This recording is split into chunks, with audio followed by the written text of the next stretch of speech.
Dylan Pereira, analista internacional, los lunes siempre nos ayuda a entender lo complejo y dinámico de la información internacional.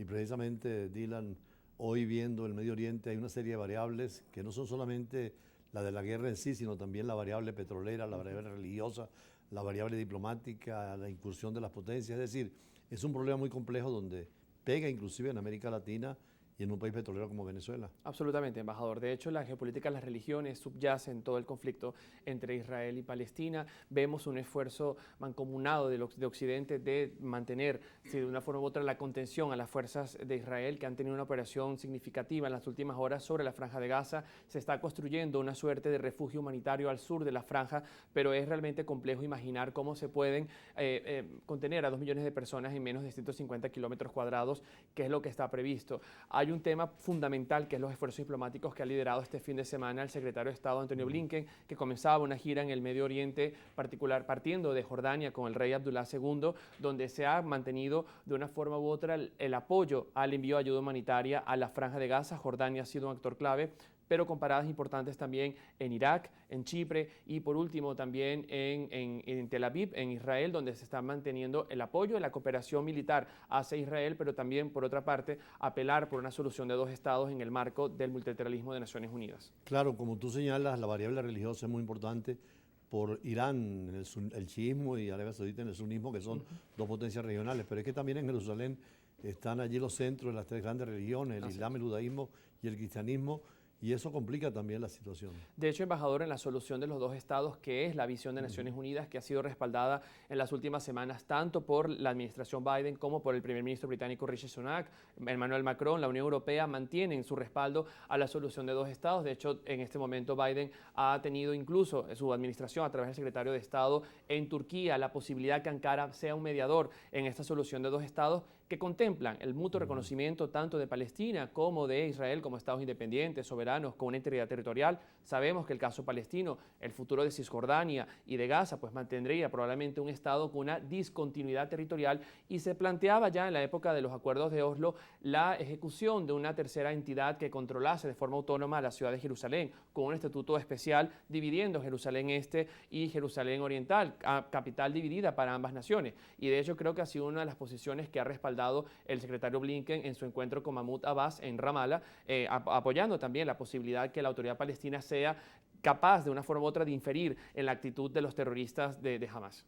Es contradictorio porque también el primer ministro de Israel anterior a Netanyahu hizo un viaje expreso a Ucrania y a Rusia para tratar de encontrar la paz entre Rusia y Ucrania, y ahora en lo interno necesitan llegar a un acuerdo para también encontrar una solución. Todas las guerras terminan con una firma de armisticio o una declaración de paz. Absolutamente, embajador. Lo que preocupa en el caso de Israel-Palestina ha sido una posición dogmática del Estado de Israel, que no van a cesar ni siquiera la convocatoria a un cese del fuego humanitario, una tregua humanitaria, hasta que no exista una liberación de rehenes por parte de Hamas. Recordemos que son más de 250 personas que están en cautiverio por Hamas, que esperemos se estén cumpliendo los convenios de Ginebra, particularmente el tercer convenio referido a los prisioneros de guerra, porque deben tener una serie de garantías, y esta es la moneda de cambio que están utilizándose en las negociaciones.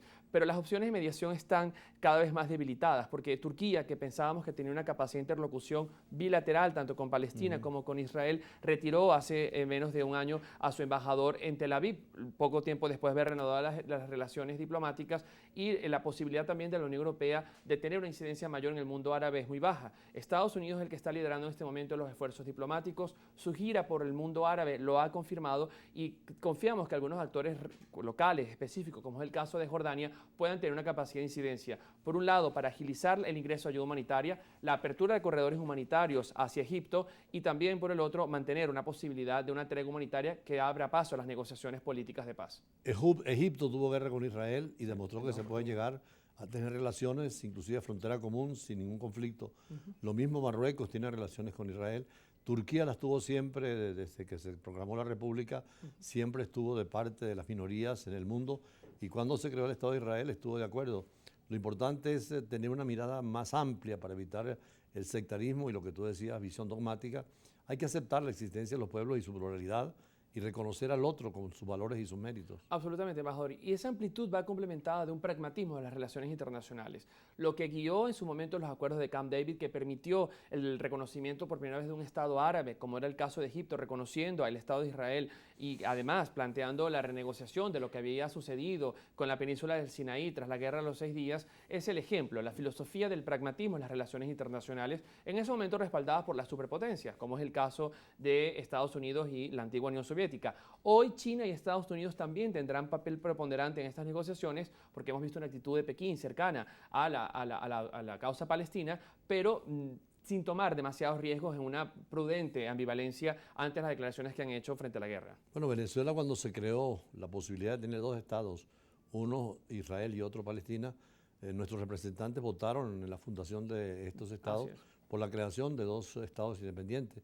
Y la política ha sido siempre de equilibrio entre Palestina e Israel. Y ese es el denominador común. Efecto Venezuela vota en 1945 la creación del Estado de Israel como uno de los 55 miembros fundadores que daban el respaldo al nacimiento del Estado hebreo, pero es una realidad que es la tendencia en el mundo. Israel mantiene relaciones diplomáticas con cerca de 160 países y el caso de Palestina aproximadamente 154 países. Es decir, hay un reconocimiento mutuo. Ahora bien, el caso del estatus de Palestina dentro de Naciones Unidas es un Estado observador no miembro, porque no goza del apoyo de los 5 miembros permanentes del Consejo de Seguridad, pero que quizás algo que se pueda sacar de esta guerra, que es lamentable, que es cruenta, que es dantesca, es la posibilidad que se avance o se catalice un proceso de negociaciones en el que finalmente se dé una solución viable a los dos estados que garantice un acuerdo de seguridades mutuas y una nueva arquitectura de seguridad regional que pueda tener viabilidad en el futuro. Inclusive en la diplomacia venezolana la protección de las minorías siempre ha estado presente.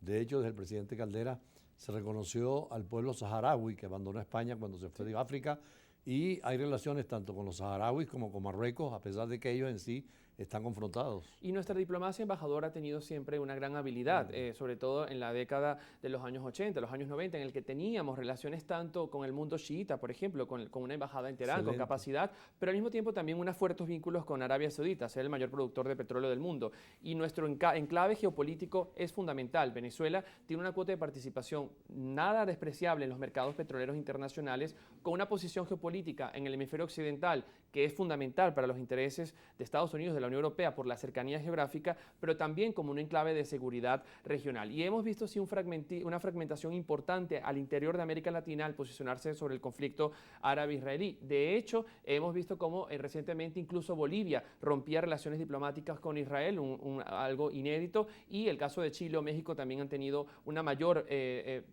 actitud pendular hacia el apoyo hacia Palestina. Inclusive en mi época de la Cancillería, cuando era funcionario diplomático, nos tocó atender al canciller Kadumi, que era el hombre segundo de la OLP, y se abrieron relaciones diplomáticas con ellos, el reconocimiento de Palestina como Estado, pero por supuesto también la relación permanente con Israel. Absolutamente, y de hecho es lamentable que no tengamos embajada de Israel en Venezuela. Siempre fue un país que tuvimos una fuerte conexión política, económica y diplomática y que es necesaria, además también haciendo reconocimiento a la gran comunidad judía que hace vida en Venezuela. Vamos a un corte y seguimos ya con otros problemas de la agenda internacional de la semana, porque es importante conocer las causas y ver el progreso que llevan las conversaciones y qué proyección hay hacia la paz que todos queremos. Ya regresamos.